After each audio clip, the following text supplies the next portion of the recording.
A paz do Senhor, amados irmãos, saudados meus amados irmãos. Quero fazer um resumo aqui da lição de número 2, do dia de hoje, De hoje, 12 de abril de 2020. Fala sobre Jesus Cristo e missões nos Salmos. Texto áureo.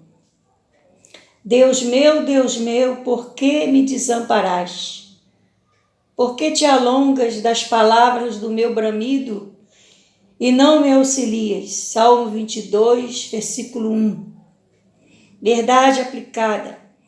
Os salmos também testificam acerca de Jesus Cristo, sua obra e o plano divino de alcançar os povos para que todos o adorem. Objetivo da lição: corresponder às mensagens proféticas sobre o Messias, apresentar o sofrimento de Cristo e destacar a missão dada por Cristo ao seu povo. Atendendo ao pedido do evangelista Ismael, nós vamos fazer aqui um breve resumo, das lições. Eu coloquei o propósito no meu coração de poder estar assim participando e ajudando a Escola Bíblica Dominical. Eu quero ler aqui os textos de referência, irmãos. Salmo 2. Por que se amontinam as gentes e os povos imaginam coisas vãs? Os reis da terra se levantam e os príncipes juntos se macumam contra o Senhor, contra o seu ungido, dizendo: rompamos as suas ataduras e sacudamos de nós as suas cordas. Salmo 22, versículo 27. Todos os limites da terra se lembrarão e se converterão ao Senhor, e todas as gerações das nações adorarão perante a sua face. Disse o Senhor, Salmo 110, disse o Senhor ao meu Senhor: assenta-te à minha mão direita, até que ponha os teus inimigos por escabelo dos teus pés. Introdução, irmãos. Nesta lição estudaremos salmos messiânicos e missionários, destacando a mensagem profética, o sofrimento e o triunfo de Cristo e o propósito de Deus para todos os povos. Nós vamos estudar cada tópico faz referência a um salmo, O tópico 1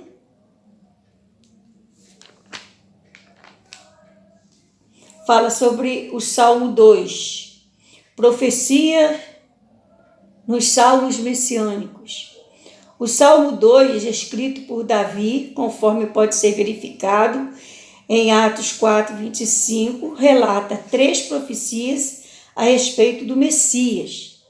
Salmos messiânicos fala a respeito da pessoa do Senhor Jesus Cristo, do Messias. Nós vemos aqui a letra A, a revolta da nação e do povo contra o ungido de Deus.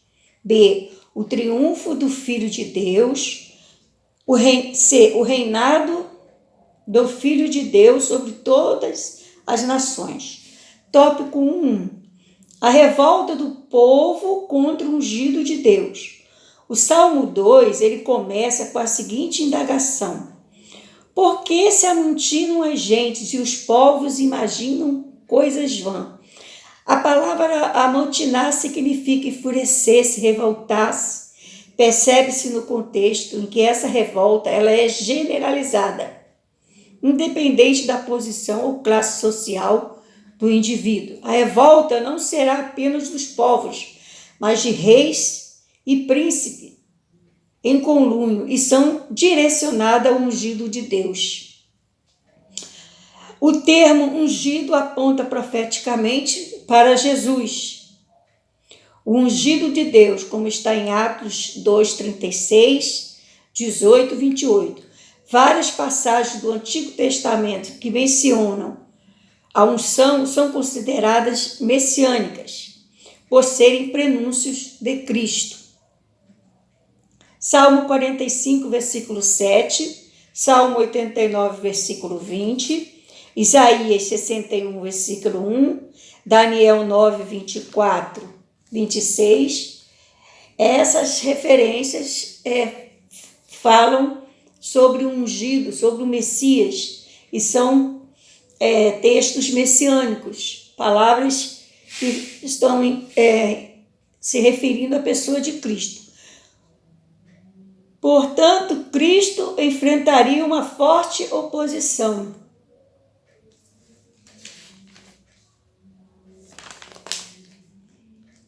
No contexto atual, é notória a revolta dos governos, grupos e comunidades contra Cristo, o ataque direto aos valores cristãos, a morte e a tortura de missionários cristãos são exemplos claros da revolta contra Cristo.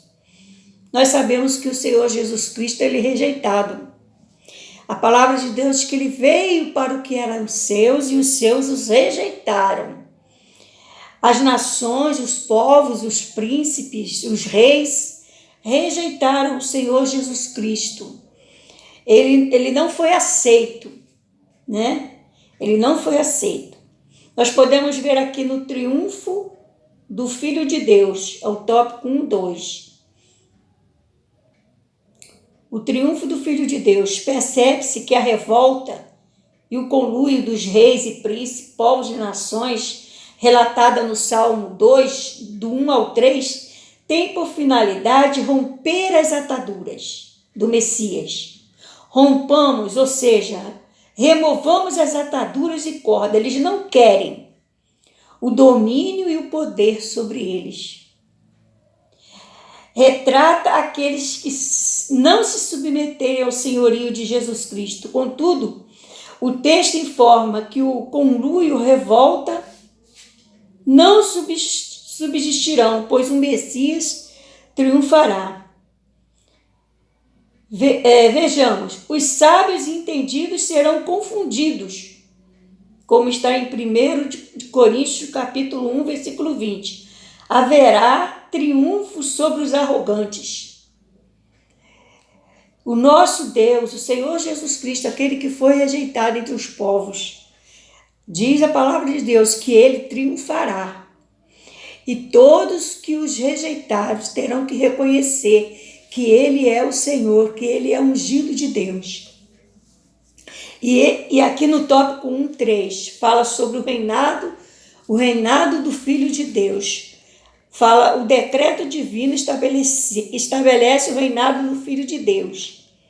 Pede-me, eu te darei as nações por heranças e os fins da terra por sua possessão. É o Salmo 2, versículo 8.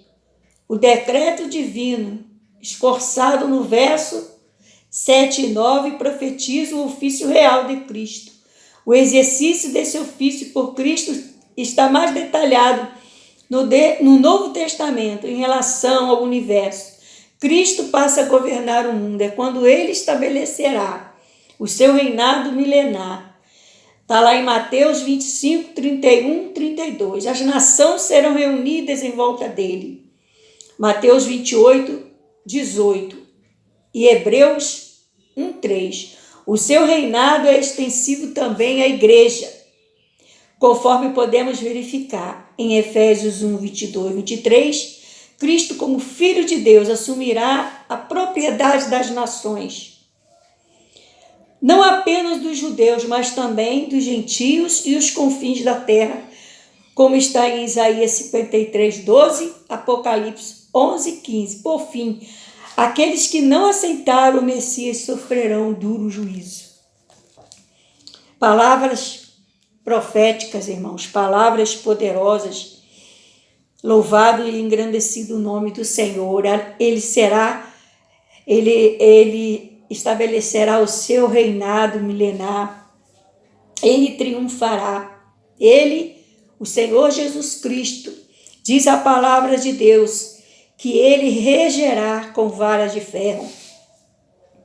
O Salmo 2 relata 3 profecias a respeito do Messias: a revolta do povo contra o seu ungido, o ungido de Deus, o triunfo de Deus e o reinado do Filho de Deus. Tópico 2, irmão. Resumindo, o sofrimento do Messias. O Salmo 22 prefigura o seu sofrimento, tudo que ele passou. Encontramos também no Salmo o sofrimento do ungido do Senhor. Salmo 22, expresso na forma profética e tipológica. É também chamado de Salmo da Cruz. Esdras e Reginaldo escrevem que este salmo é citado pelo menos 7 vezes no Novo Testamento e todas as referências a Jesus Cristo. Tópico 2.1. Sujeição ao abandono. Cristo sujeitou-se a um dos piores sofrimentos e abandono. Cristo, no momento da crucificação, ele cita o Salmo 22.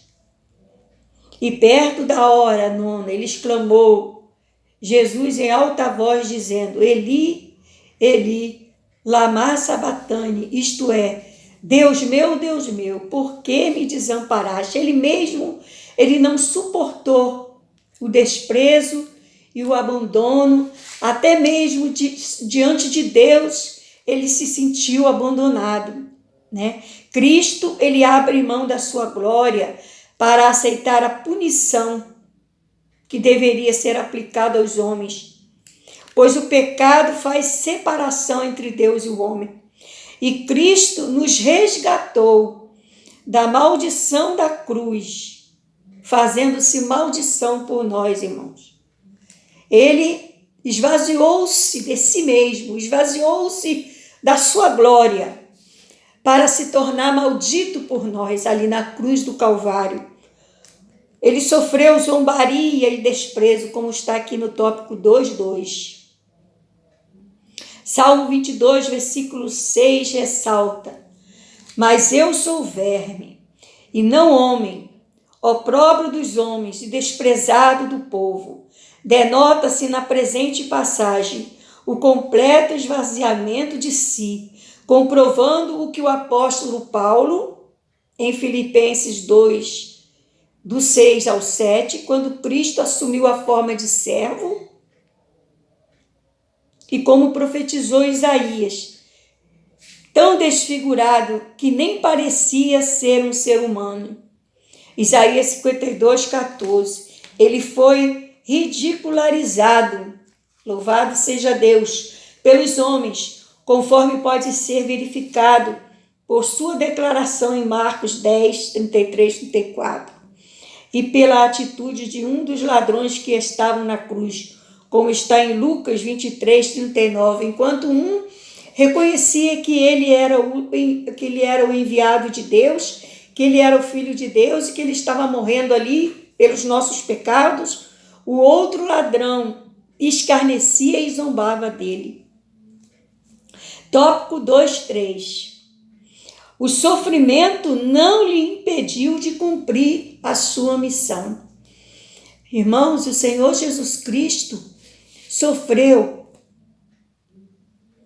toda a sorte de sofrimento ali na cruz, todas as enfermidades estavam sobre ele. Foi desprezado, ele foi cuspido, ele foi pisoteado, ele foi maltratado, ele foi esbofeteado, ele foi escarnecido. Tudo por amor à humanidade. Ele esvaziou-se da sua glória, mas ele não desistiu. Ele foi como homem, ele foi obediente até o fim, até a sua morte e morte de cruz.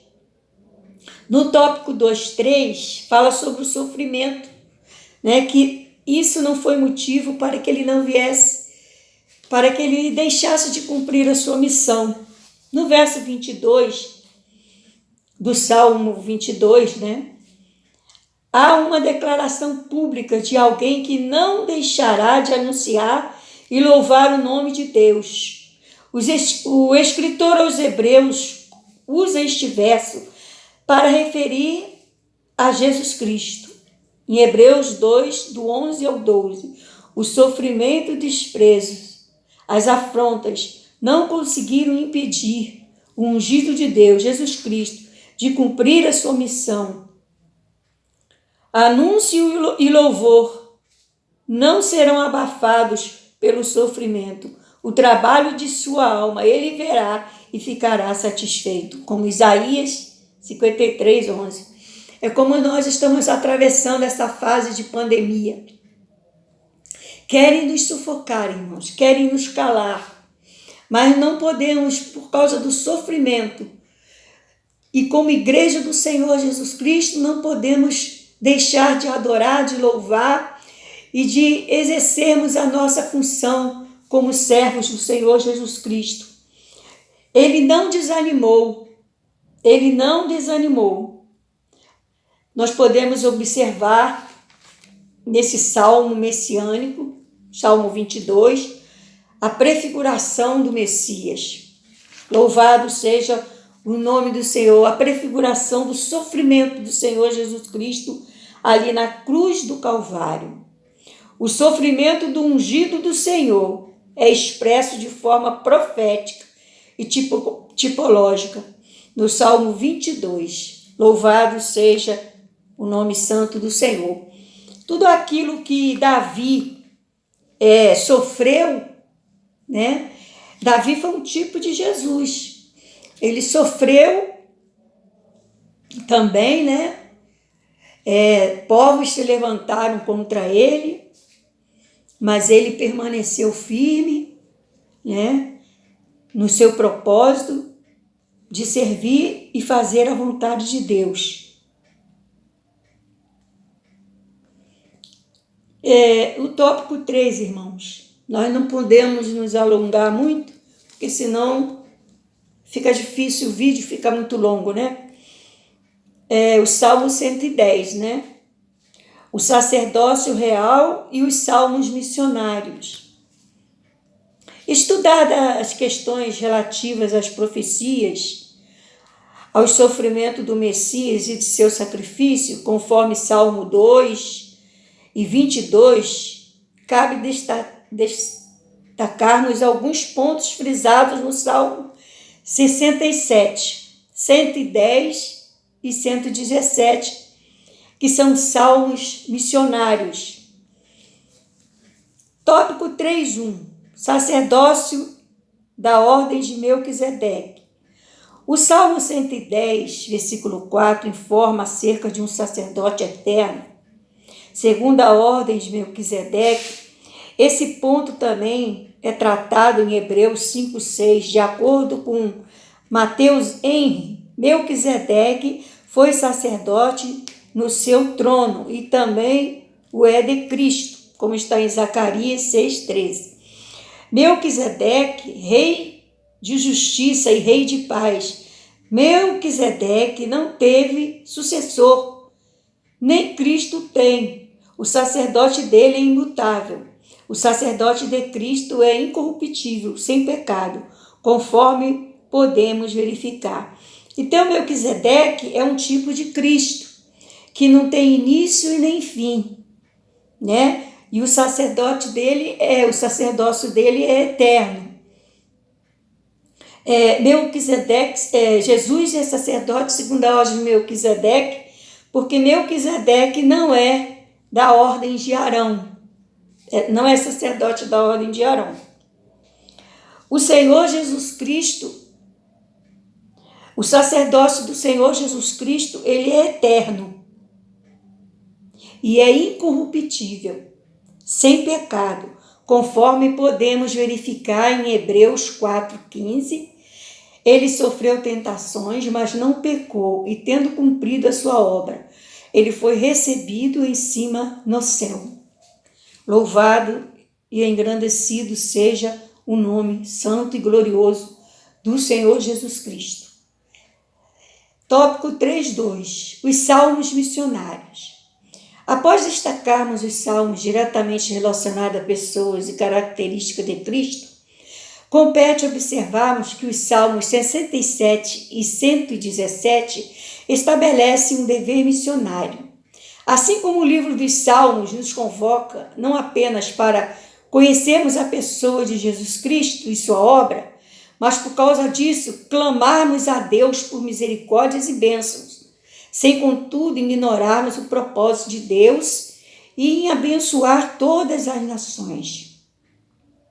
Salmo 67, versículo 2, Salmo 117, versículo 1, como revelado a Abraão em Gênesis 2:3. O texto de Salmo 67, versículo 2, revela este propósito. Para quê? O verso menciona o caminho da salvação, a vontade de Deus, o padrão divino para o nosso viver. É tão grande salvação. O Salmo 67, versículo 2, há um convite para que esse caminho da salvação ele seja estendido aos povos e às nações, para que todos sejam abençoados, sejam alcançados pela vontade de Deus, que é a salvação. Louvado seja o nome do Senhor Jesus Cristo. Tópico 3:3. Que todos os povos louvem ao Senhor. O Salmo 117, segundo Kidner Champlin, faz parte do grupo de salmos identificado como salmos de louvor. Salmo 113 a 118, o Salmo 117 era o menor de todos, contudo é um chamado universal. Todas as nações e povos são dois os motivos apresentados: benignidade e verdade, ou misericórdia e fidelidade. A ênfase recai sobre o caráter de Deus e não nos feitos, em um tempo de tanto destaque. Quantos feitos humanos é interessante refletir sobre o caráter e a essência. Deus é amor e é fiel. O apóstolo Paulo, ele citou este salmo no decorrer sobre o fato de Cristo ter nos recebido, enfatizando os gentios. Louvado seja Deus. Irmãos, o Salmo 117, ele é um convite aos povos. Salmo 117, deixa eu ler aqui rapidamente. É um salmo pequeno. É um convite aos povos. Louvai ao Senhor todas as nações. Louvai todos os povos. Porque a benignidade do Senhor é para sempre. Há um convite para que possamos reconhecer que a benignidade do Senhor ela é grande e ela se estende a todos nós, né? O sacerdote de Cristo é incorruptível, que o livro de Salmos ele nos convoca a conhecer Jesus Cristo e a sua obra, e que o Salmo 117 ele retrata o amor e a fidelidade de Deus para um chamado universal. Conclusão, irmão. Louvemos a Deus por seu amor e fidelidade, bem como por seu plano redentor, executado por intermédio de Jesus Cristo. E cumpramos com fidelidade e no poder do Espírito Santo a missão de anunciarmos a salvação até os confins da terra, para a glória de Deus. Então nós temos a responsabilidade, como igreja, de continuarmos com esse propósito do Senhor Jesus Cristo, que é levar a salvação para todos os povos, né? Nós podemos aprender aqui, né, sobre os salmos missionários, que convida os povos a conhecerem ao Senhor Jesus Cristo como Salvador. Nós aprendemos aqui nesta lição que o Senhor Jesus Cristo, ele regerá as nações com varas de ferro, e todos aqueles que o renegaram, terão que se submeter a Ele, quando Ele estabelecer o seu reinado, irmãos. Que possamos a cada dia mais aprendermos. Esta lição está uma bênção, essa revista tem uns ensinamentos muito bom, excelente para o nosso crescimento espiritual. Que possamos assim a cada dia vivermos, né, conforme esses salmos têm nos ensinados, de maneira que o que há dentro de nós não venha a ser interrompido, que é o desejo que nós temos de fazer a obra de Deus, de engrandecermos ao nome do Senhor e anunciarmos a salvação, né? Jesus Cristo, Ele é o caminho, Ele é a verdade, Ele é a vida, né? Que Deus nos abençoe. Eu agradeço a oportunidade, espero eu tenha ajudado de alguma forma a nossa EBD, né? Eu agradeço. Fiquem na paz do Senhor. Rogo as orações dos irmãos em meu favor. A paz do Senhor, queridos.